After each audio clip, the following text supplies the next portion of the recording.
എപ്പോഴാണോ ഞാനിങ്ങനെയാണ് എന്ന് പറയാൻ സാധിക്കുന്നത്, അതുവരെ നമ്മൾ ഇനിയും കാര്യങ്ങൾ ചെയ്യാനുണ്ട്.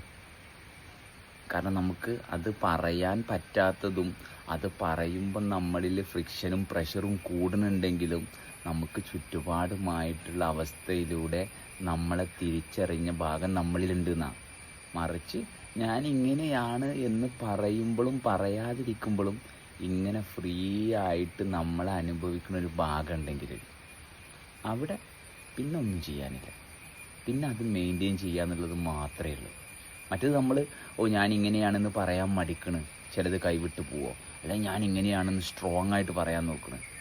കാരണം എൻ്റെ ഇൻസെക്യൂരിറ്റി ഞാൻ ഫീൽ ചെയ്യുന്നത് ഈ രണ്ട് സമയങ്ങളിലും നമ്മൾ ചുറ്റുപാടിനെയാണ് ആശ്രയിക്കുന്നത്.